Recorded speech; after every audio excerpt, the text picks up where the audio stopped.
Hey YouTube, this is Southern Prepper 1 and welcome to Boots on the Ground. Let's get right into it. If you have anything you need to share with other people, I know I appreciate it, and I know many other people always respond very positive because they like to know what's going on in the United States. Give them a little heads up.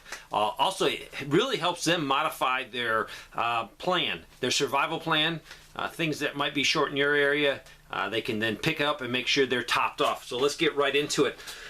I went to Wally World in southern Middle Tennessee yesterday. I've been hearing reports about expired food, but thought my area was different since we had a distribution center in the next county. Well, I picked up a jar of Duke's mayonnaise, and someone had attempted to smear the expiration date, which was expired a couple of months ago. I found two good ones at the very back of the shelf. I bought about $70 worth of things. When I got home, I found 2 boxes of oatmeal had been expired for 10 months. I took them back for the refund.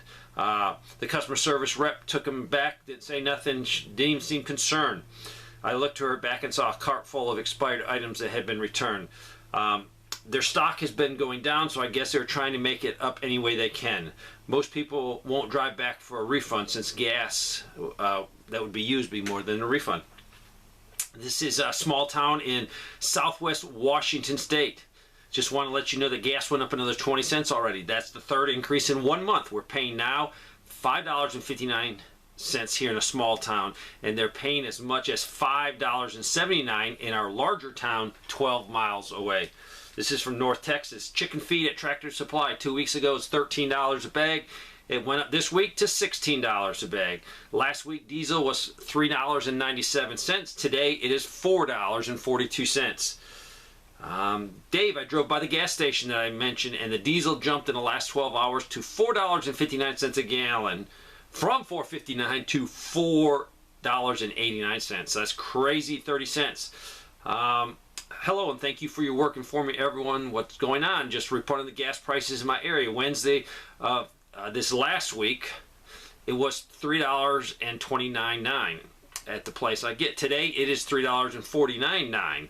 Also, the shelves in my 3 local grocery stores are getting bare. A lot of empty spots and a lot of spreading of items out. This is Middle Tennessee area. On Wednesday, our local farmers co-op that sells gasoline had a price jump from $2.99 a gallon for the E10, which has the ethanol, to $3.29 last night. Later in the day, all the pumps were closed. The pumps opened back up later, but they're out of the cheaper gas and only have the premium available. I drove from Delaware to northwestern North Carolina last week, and I have never seen so many trucks on Route 81. I've made this trip many, many times over the years. I know it's a truck route, but it was very heavy traffic for trucks. It was good to see, and I echo that.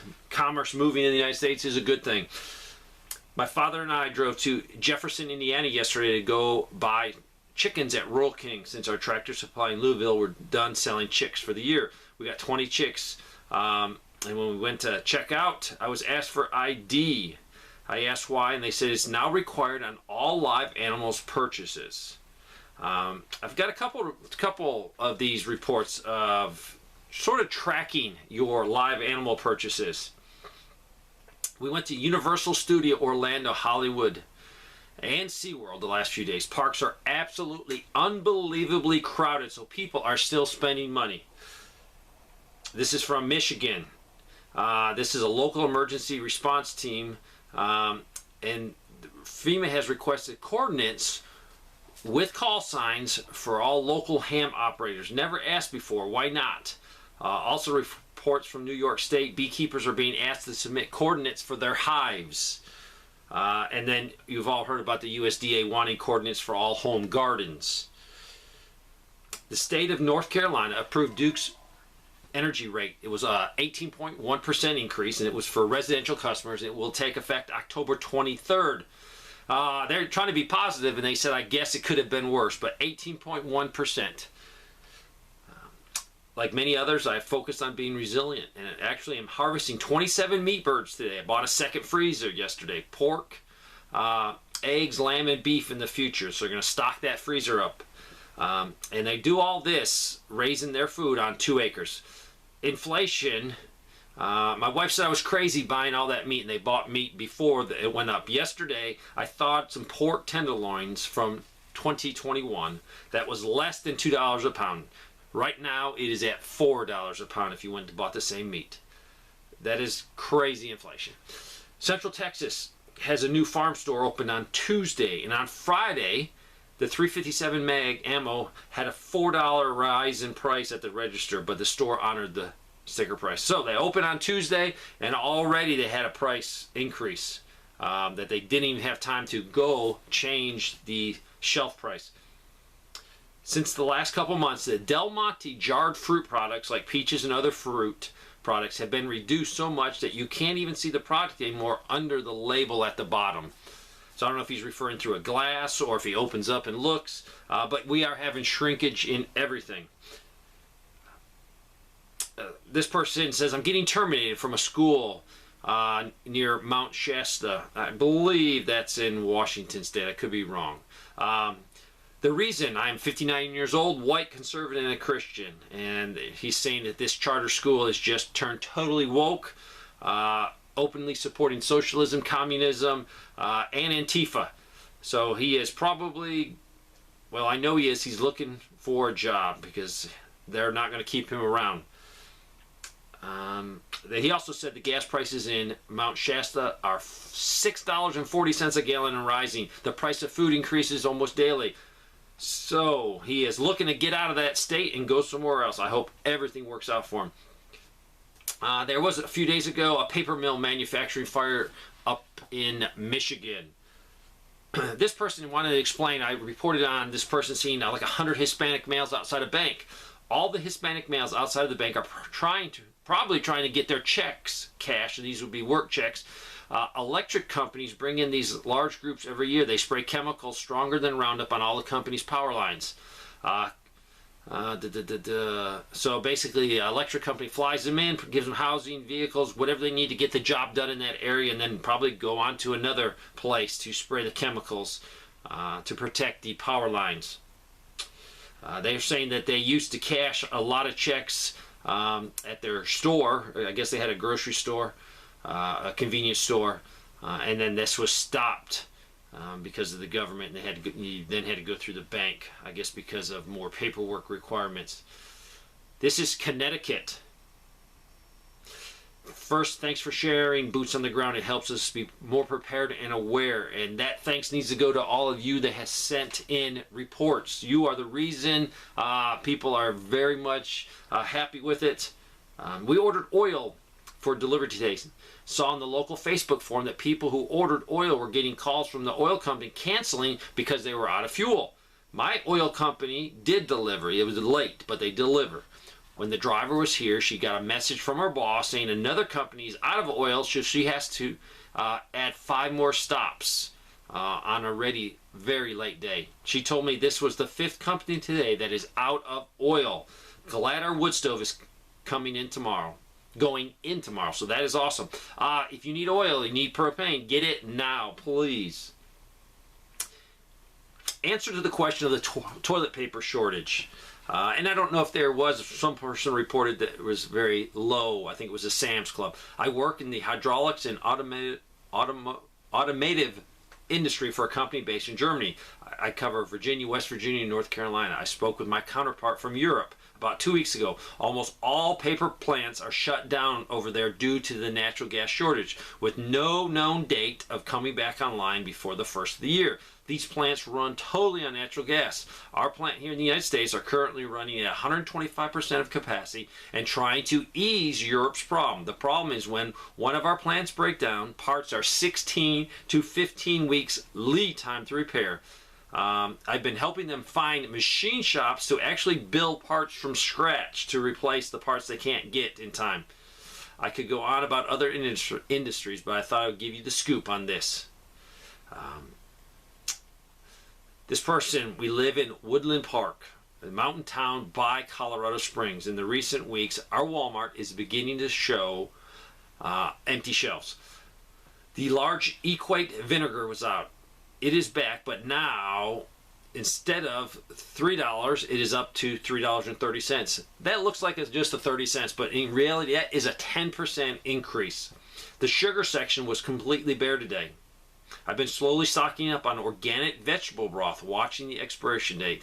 It was late December 23rd. A few days ago, there was no cartons at all. Today, there were 6 cartons, but it was strange. Only one had an expiration of December 23rd. The other 5 showed expiration dates of November 23rd. This makes me think someone just found a box of these in the back. The packaged lettuce was completely out, as well as all brands, just an empty section. The peanut butter section also very bare. This person said, I took a road trip from North Texas to Tucson, Arizona. It took about 34 hours of driving, and have not seen, at least in recent memory, so many trucks on the road I saw on this trip. Hundreds of trucks with trailers going east, going west. So this was very positive. We still are moving products and moving things, trying to keep America working. They also said their Costco in North Texas, a big box store, no shortages there. Another good news. Our dryer went down last year. It took weeks to get a repairman out. I ordered a couple of the lightweight clothing racks online to use.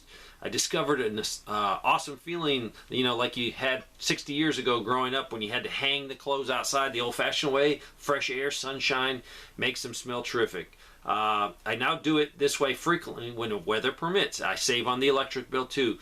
I do throw them in the dryer for a few minutes at the end to soften them and to fluff them, or finish drying if needed. Recently, my homeowner's insurance came up for renewal in North Carolina. The cost increased by 68%. I ended up increasing our deductible from $2,500 to $5,000 and got the cost down to only a 46% increase, which is still high, but still better. You shared about a guy being swindled out of money by a man asking for money in exchange for gold jewelry, which later turned out to be worthless junk. Our rural town has less than 2,000 people, and shortly after you shared this story, my husband had a nicely dressed man in a van with a Middle Eastern accent asked for gas money in exchange for a gold ring. We couldn't believe it because our town is in the middle of nowhere, and we expect stories like that from the bigger cities. The van that the guy was trying to get the money for the gold ring had plates from North Carolina. They also said we then went to a nearby town to go to Walmart, and we got the last 4 bags of 20-pound white rice. And the cashier, that was younger, was clueless. I guess she said, what are you going to do with all this rice? So people are still clueless out there. So you continue to prep as fast and as best as you can. I work from home from a call center. I have been employed with them for over two years, going on 3 years. Many of us were moved to work from home when the adventures of COVID. A week ago, yesterday, I tried to log into work, but I was unable to complete the login. I checked with the supervisor, and they told me not to bother, that the company had a company-wide outage, and they're working on it. They said regular updates will be sent. Sure enough, a few hours later, they sent an email to all of us saying that we're still working on the outage and watch for further update. Every afternoon since, we have received almost the same message. Until yesterday, it seems that their system were hacked and that they were having to rebuild all the systems from the ground up. Thankfully, they said none of our social security numbers were compromised. I had no idea about our customers' information. They also said that they were doing a small-scale test last night and more today, and for us to watch for further daily updates. Today, none of us, I repeat, none of us have received any update. Many of us have already filed for unemployment, and I am about to too. Many of us are extremely nervous and suspicious. 9 days and counting. What is going on? Yes, if that's tied to your job and that you're counting on that income, 9 days without working is frightening. The newest statistics were out. They said 60% of families live paycheck to paycheck. I think it was 55. It's gone up to 60. That is scary. This person lives in New Mexico. The city water comes from the well and tastes bad, so I buy treated water from the vending machine there. I've been filling up my 5-gallon water jugs for years at the water machine in front of the CVS pharmacy not far from my house. Prior to October 1st, I used to pay $1.50 for 5 gallons of water. I went today and the price had increased to $2.50 for the same 5-gallon jug. So from $1.50 to $2.50, that is a hefty increase. This person says, I live in somewhat rural town, 50 miles south of Atlanta. In the past 5 days, we've had 3 high-speed police chase, 1 home invasion in which 1 person was shot, 2 vehicles stolen, 1 armed robbery.